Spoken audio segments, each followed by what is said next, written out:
ராஜு ஆபீஸ்ல இருந்து வீட்டுக்கு மிட் நைட்ல கிளம்பி போய்கிட்டு இருப்பாரு. ஆனா அன்னைக்கு வீட்டுக்கு போறதுல அவருக்கு ரொம்பவே சந்தோஷமா இருப்பாரு. ஏன்னா அன்னைக்கு ராக்கி, அது மட்டும் இல்லாம தூரத்துல இருந்து அவங்க தங்கச்சி வேற அங்க அவனுக்காக வந்திருக்கோம். சிங்கி ராஜுக்கு கால் பண்றா. அட அண்ணா, எங்க அண்ணா இருக்க? எவ்வளவு நேரம் ஆச்சு நான் வந்து உனக்காக காத்து இருக்கேன். சீக்கிரம் வா அண்ணா.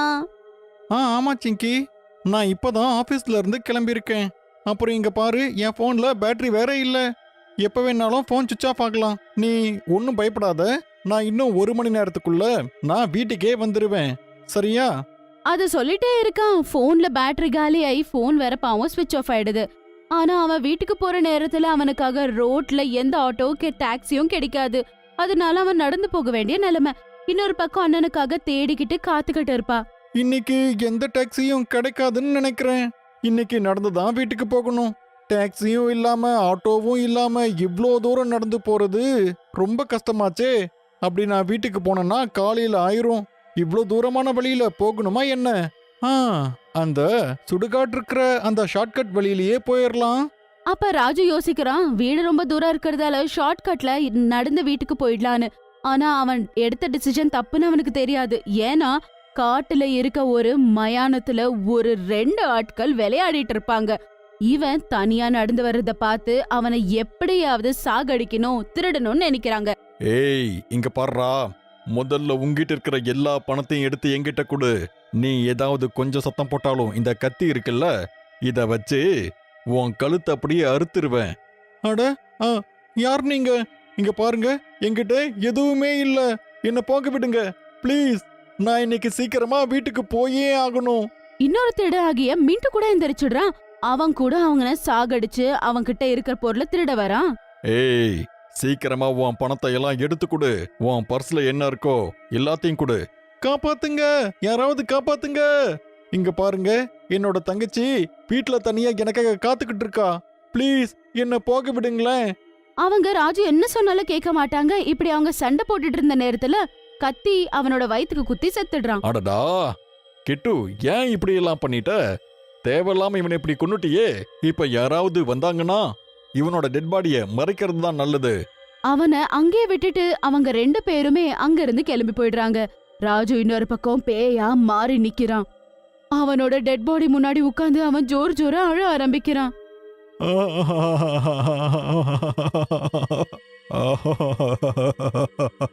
அட ஐயோ கடவுளே, என்ன நடந்துருச்சு? இப்ப நான் என் தங்கச்சியை எப்படி பாக்குறது? அவ எவ்வளோ தூரத்துல இருந்து என்ன பார்க்க வந்திருந்தா. ஆனா நான் இங்க இறந்து போயிட்டேங்கிற விஷயம் கூட இன்னும் அவளுக்கு தெரியாதே. இதே மாதிரி பாவம் அந்த ஆன்மா அதே மயானத்துல அங்க இங்கன்னு நடந்துகிட்டு இருக்கும். யாராவது அந்த பக்கம் நடந்து வந்தா எனக்கு உதவி பண்ணுங்கன்னு ராஜு கத்துவான். ஆனா அந்த குரலை கேட்டு பயந்து போய் எல்லாரும் ஓடி போயிடுவாங்க. ஆனா ஒருத்தன் அன்னைக்கு குடிச்ச மயக்கத்துல நடந்து வருவான். கண்ணதாசங்கார குடி பேர சொல்லி ஊத்தி குடி, குன்ன குடி மச்சான போல் பாட போறேண்டாம். ஏய், கண்ணாடி கோப்பையில கண்ணமுடி நீச்சலடி, ஒரு கைய தொட்டுக்கிட்டா ஓடி போகும் காய்ச்சலடி. குடிச்ச மயக்கத்துல இருந்த அந்த ஆளை பார்த்த உடனே ராஜுக்கு ஒரு ஐடியா வருது. ராஜு அந்த ஆள் கிட்ட இப்படி சொல்றாரு. அட, நீ யாருப்பா? அடடே, இது பேயாச்சே. யாராவது வந்து காப்பாத்துங்க. அதோட கண்ணை பாருங்களேன், செவப்பா பார்க்க எவ்வளோ பயங்கரமா இருக்குன்னு. அட ஓடுங்க, எல்லாரும் ஓடுங்க. அவன் அங்க இருந்து ஓட முடியாது. ராஜு அந்த ஆளோட உடம்புக்குள்ள போய் சேர்ந்துடுறான். அதுக்கப்புறம் அவன் வீட்டுக்கு போக ஆரம்பிக்கிறான். அவன் எவ்வளவு கதவு தட்டினாலும் யாருமே கதவு திறக்க மாட்டாங்க. அது மட்டும் இல்லாம உள்ள இருந்து அவனுக்கு ஏதோ விதவிதமான விசித்திரமான சவுண்ட்ஸ் கேட்டுட்டு இருந்தது. அதனால அவன் விண்டோல இருந்து எட்டி பாக்குறான். அவன் பார்த்த அந்த நிகழ்வு அவனுக்கு ரொம்பவே ஷாக்கா இருந்தது. ஏன்னா அவனை சாகடிச்ச அதே 2 திருடனுங்க இப்ப அவனோட தங்கச்சிய கூட கட்டி போட்டிருக்காங்க. அது மட்டும் இல்லாம பணம் குடுக்கலன்னா உன்னை கூட சாகடிச்சிடுவோன்னு சொல்லிட்டு இருக்காங்க. நல்லதா போச்சு. அவனோட பர்ஸ்ல இருந்து அவனோட வீட்டு அட்ரஸ நம்ம கண்டுபிடிச்சிட்டோம். சாகறதுக்கு முன்னாடி அவன் இதையும் சொன்னான்ல, அவன் தங்கச்சி தனியா இருக்கான்னு, அவனுக்காக காத்துட்டு இருக்கான்னு அவன் சொன்னான்ல.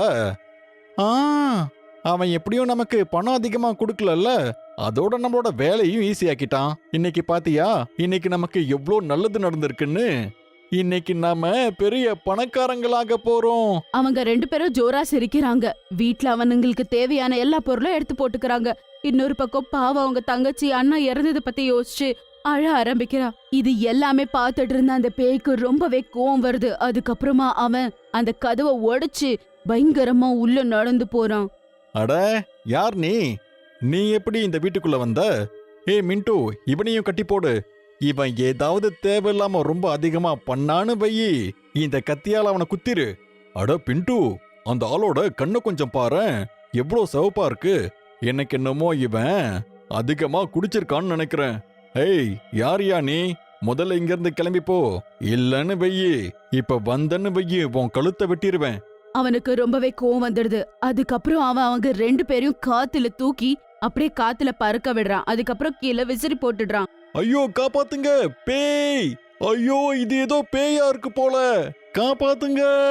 அட, எதுக்கு நீ எங்களை கொல்லான்னு வந்திருக்க? அப்படி நாங்க 2 பேரும் உனக்கு என்ன பண்ணிருக்கோம்?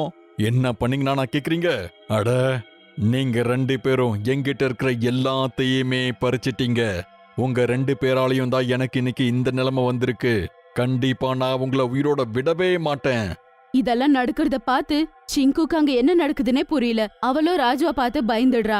ராஜுவ பார்த்து பயந்து போன அந்த 2 திருடனுங்க அங்க இருந்து ஓட ஆரம்பிக்கிறாங்க. இப்ப அந்த ரூம்ல ராஜு மற்றும் அவங்க தங்கச்சி மட்டும் இருக்காங்க. யாரு யாரு நீங்க யாரு? தயவு செய்து என்ன விட்டுடுங்க. என்ன தயவு செய்து விட்டுடுங்க. நான் எந்த தப்போ பண்ணல. தயவு செய்து என்ன விட்டுடுங்க. அட சிங்கி, இது நான் தான், உன்னோட அண்ணா. இந்த ஆளோட உடம்புக்குள்ள புகுந்து நான் இங்க வந்திருக்கேன். அந்த திருடங்க என்ன கொன்னுட்டாங்க. அப்புறம் அந்த சுடுகாட்லயே என்ன அவங்க புதைச்சிட்டாங்க. என்னோட ஆத்மாவுக்கு சாந்தி கிடைக்கல. ஏன்னா எனக்கு ஒரு கடைசி ஆசை இருந்தது. அது கேட்ட உடனே சிங்கி ரொம்பவே பயந்து போய் அழ ஆரம்பிக்கிறா. அதுக்கப்புறம் அழுதுகிட்டே அண்ணனை கட்டிப்பிடிச்சுக்கிறா. என்னதான் அண்ணா ஆச்சு? ஏன்னா இப்படி எல்லாம் நடந்துச்சு? என்ன ஆச்சுன்னு சொல்லுங்க அண்ணா. தயவு செய்து எனக்கு சொல்லுங்க. சிங்கி, 11 மணி ஆயிடுச்சு. ஆனா இன்னைக்கு ரக்ஷாபந்தன் ஆச்சே. என்னோட கடைசி ஆசை இதுதான். நீ எனக்கு உன்னோட கையால எனக்கு ராக்கியை கட்டணும் சிங்கி. அப்போதான் என்னோட ஆத்மாவுக்கு சாந்தி கிடைக்கும். கண்டிப்பா அண்ணா, நீ கேட்டது நான் கண்டிப்பா பண்றேன் அப்படின்னு சொல்லி அவங்க அண்ணனோட பாடியை தேடிக்கிட்டு அவளும் அந்த காட்டுக்குள்ள நடந்து போறா. அவங்க அண்ணனோட கோரிக்கைக்கு ஏற்ற மாதிரி அவளும் அந்த டெட் பாடிக்கு ராக்கி காட்டுறா. சிங்கி, தயவு செஞ்சு என்ன மன்னிச்சிரு. இப்போ நான் போயாகணும். இந்த ரக்ஷா பந்தனுக்காக என்னோட கடைசி கிஃப்ட், அத உன்னோட டேபிள் டிராயர்ல நான் வச்சிருக்கேன். எனக்கு முழுசா நம்பிக்கை இருக்கு உனக்கு அது ரொம்ப பிடிக்கும்னு. அதுக்கப்புறம் ராஜுவோட ஆன்மா ரொம்பவே சந்தோஷமா அங்கிருந்து போயிடுது. அவ வீட்டுக்கு போய் வீட்ல ஒரு கபர்ட்ல டிராயர்ல பாக்குறா. அதுக்குள்ள அழகான கிஃப்ட் ஒன்னு இருந்தது. அதுக்குள்ள ஒரு புது காரோட கீ இருந்தது. சிங்கிக்கு தேவைப்பட்டது. அந்த காரை பார்த்த உடனே அவ ரொம்ப அழ ஆரம்பிக்கிறா. அவங்க அண்ணன் அவ ரொம்ப மிஸ் பண்றா. அப்புறம் சிங்கி ரொம்பவே தைரியமா புது லைஃப ஆரம்பிக்கிறா.